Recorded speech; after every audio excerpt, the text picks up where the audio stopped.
In Canada, Remembrance Day focuses on remembrance for the men and women who have served and continue to serve this country during times of war, conflict and peace, and those who have lost their lives in the service of peace, at home and abroad. Shawnigan lost 44 alumni and 1 member of staff in the Second World War. Their names on the Roll of Honour behind me and the white crosses in the quad today stand as tribute to their sacrifice. All were men. This year, our special Remembrance Day focus will be on Sonia d'Artois, codenamed Blanche, who was an agent of the clandestine Special Operations Executive during World War II, and was the grandmother of 4 Canadian alumni of Shawnigan Lake School, Patrick, Eric, Sonia, and Michaela. Here's a short CBC film on Sonia d'Artois. After the film, her daughter, Nadia Murdoch, a long-standing supporter of Shawnigan and mother of 2 alumni, delivers a Remembrance Day message to us all here at Shawnigan today.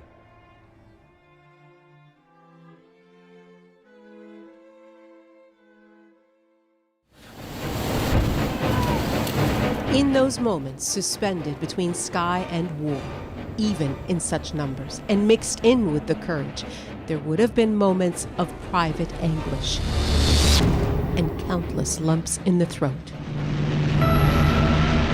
So imagine taking the same leap days, even months earlier, with just 1 or 2 others behind enemy lines. Sonia d'Artois jumped 2 weeks after her 20th birthday, 9 days before D-Day. British, but raised partly in France, she was fluent in French. She would also later become Canadian, but first came the riskiest assignment of her life. She spoke about it for a documentary back in 2002. We always did hear the rumors. So-and-so jumped in 2 days ago and he was shot upon landing. And we'd hear it. We weren't supposed to, but we would. Her code name was Agent Blanche. Once she landed in German-occupied France, her identity was Suzanne Bonvie. But she was a British agent, a courier, and an explosives expert. Her main task? To quietly help the French resistance to sabotage German efforts.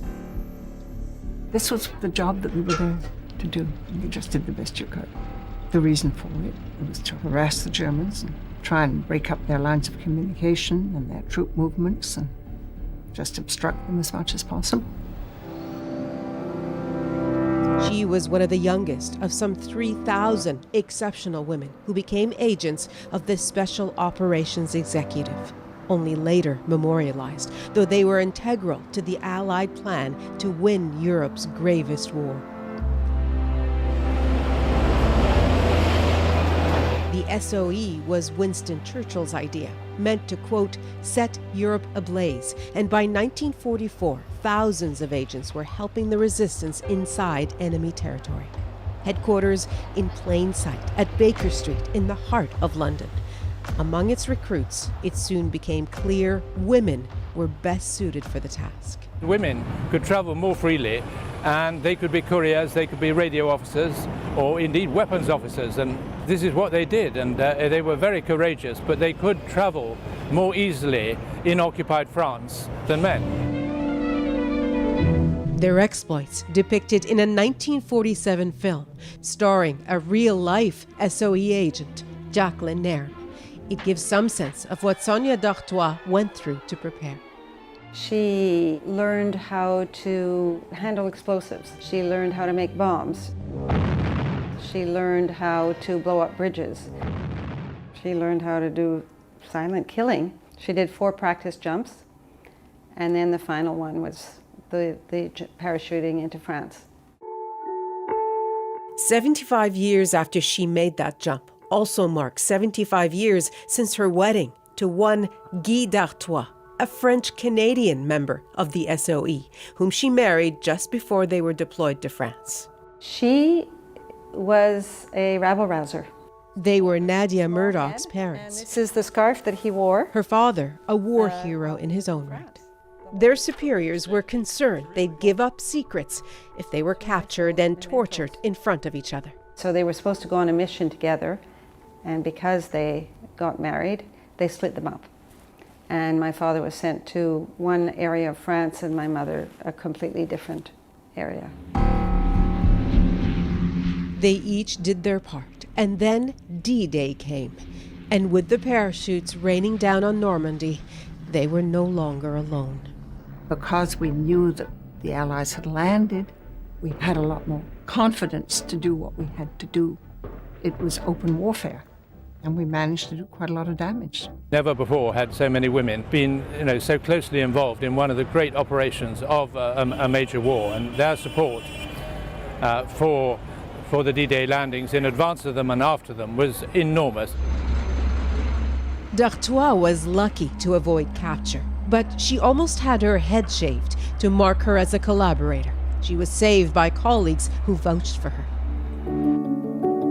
After the war, she moved to Canada with her husband, raised a family, preferring to stay out of the limelight.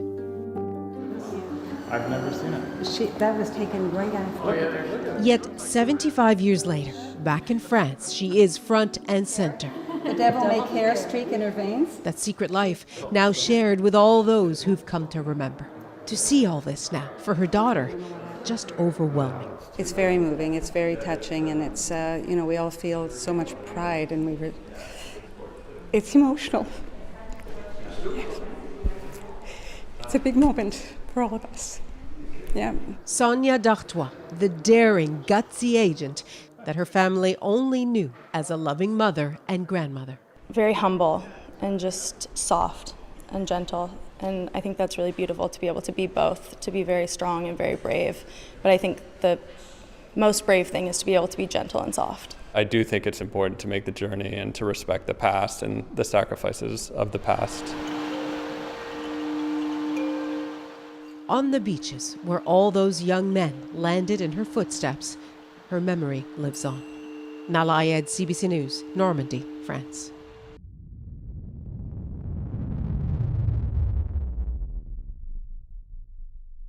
So my mother was British, born in England, but was raised in France. And she was there until the age of 15 in southern France. And when war broke out in 1939, she was 15, and she was asked by the head of her school, her boarding school, to leave the country and get back to England, where her separated parents lived. She decided to join the Women's Air Force. She was only 17 and a half, and she did that for 2 years. Very bored, because she was doing administrative work. And she was a girl with a lot of spirit of adventure, and used to get into trouble a lot while she was in the Women's Air Force, and ended up peeling potatoes most of the time for whatever, trouble she got into with her friend. And eventually decided that she wanted to really contribute to the war effort, and she had the French language and felt that that was a skill that she could offer in wartime. After several interviews, she was recruited to be an agent. As in a spy? As in a spy. Wow. Right. Incredible.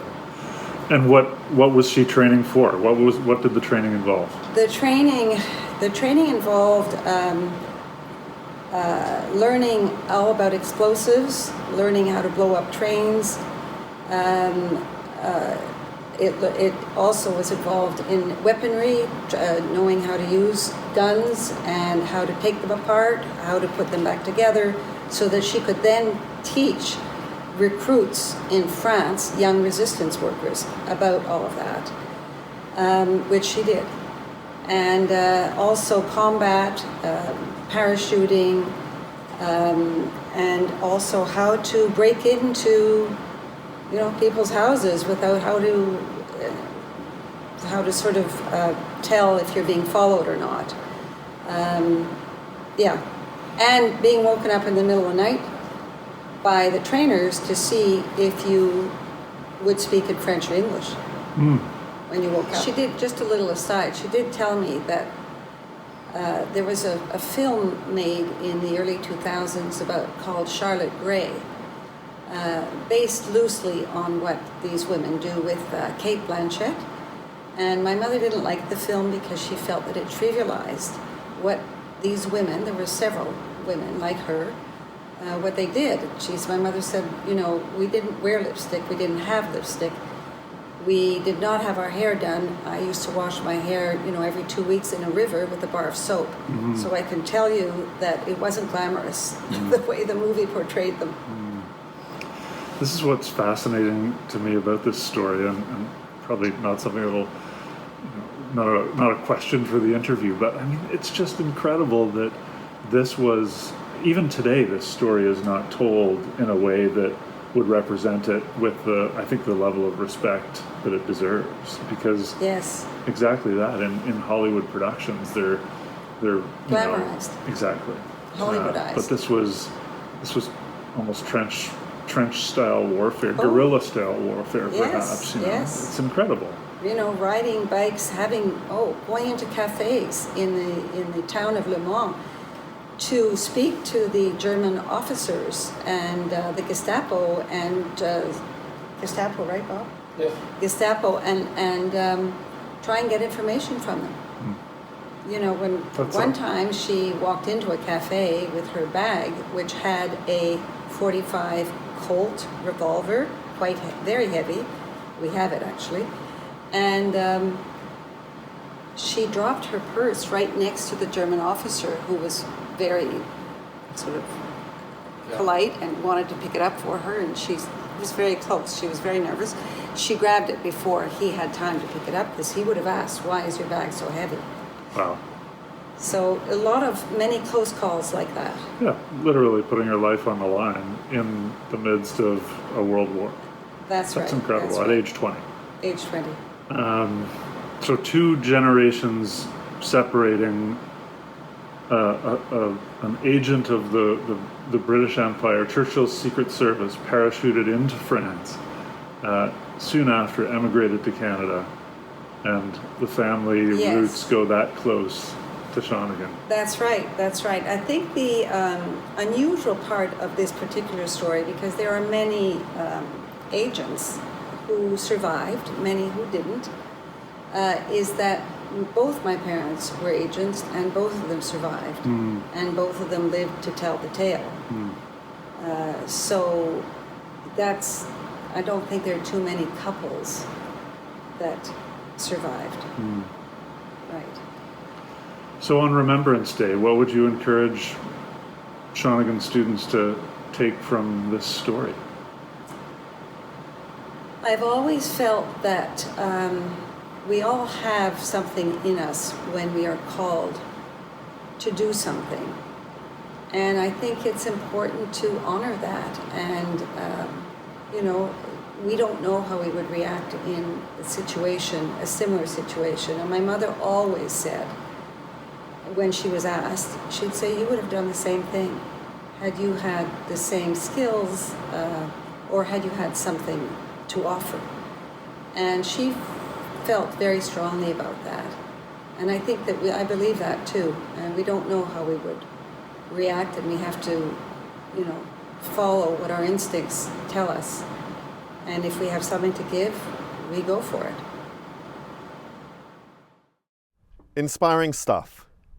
I'm standing in front of the Shawnigan Cenotaph, built in the quad this summer and funded with support from our alumni. The plaque, scripted by the Rev, reads, "In memory of those from the Shawnigan Lake School community who fought or died in the cause of freedom, and of those of every country who made the same sacrifice. At the going down of the sun, and in the morning, we will remember them." Later this morning, Nadia's husband and Lakes alumnus Bob Murdoch will, alongside the youngest member of the school, lay a wreath at the base of this memorial. In Canada, Remembrance Day is a really important day. It's an important part of Canadian culture. And for Canadians, it's a time when we honor those who've given their lives in defending our country and other countries against fascist aggression and other forms of dictatorship. So we really do honor those people, and we take a great deal of pride that Canada has been a kind of defender of freedom in the world. But for everyone, Remembrance Day can be an important time to think about how is it that we're going to move into the future, ensuring that we don't have to sacrifice the lives of young people in wars, especially wars over political and economic reasons. So today we pray for the leaders of the world, that they would see that war is not a means of conflict resolution, but a failure of conflict resolution.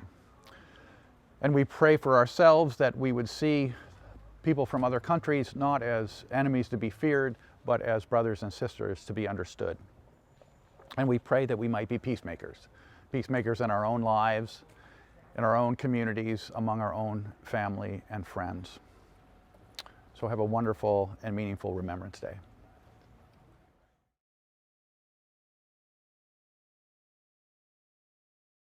They shall grow not old, as we that are left grow old. Age shall not weary them, nor the years condemn. At the going down of the sun and in the morning, we will remember them. Im täglichen Finsternis und bei der täglichen Dämmerung, wir werden an sie denken. Quand viendra l'heure du crépuscule et celle de l'aurore, nous nous souviendrons d'eux. Hi, my name is Abby Dyer, and today I'm going to be reciting for you my poem titled When the Clouds Cry. The sky is a collage of gray. The clouds are swollen and heavy, and the sun seems to have abandoned us all. It feels as if all of life has been stolen away. As I walk towards the crosses, a sensation of overwhelming sadness overcomes my carefully measured thoughts, which becomes a tide of unconsolable emotion that refuses to be contained. As if we could ever understand the magnitude of the 11th day, of the 11th month, of the 11th hour, as if we could understand what it's like to go to war. The poppies seem to stare, their black hearts penetrating into our hearts. As if we could understand the true sacrifice, the true pain, the true endurance, the true destruction. The truth is, we cannot. We live this day each year, and we are told stories. Something about sacrifice, words about pain, stories about endurance, pictures about destruction, but they aren't just stories, they are real. The sacrifice and pain and endurance and destruction, they are real. I wish it didn't have to be that way. Remembrance Day reminds us to relish the moments, to understand what gifts we have been given, stand silently in the name of sacrifice that allows us to celebrate being free. So as I walk through the white crosses and the clouds begin to cry, I know that their tears are for the soldiers and for peace.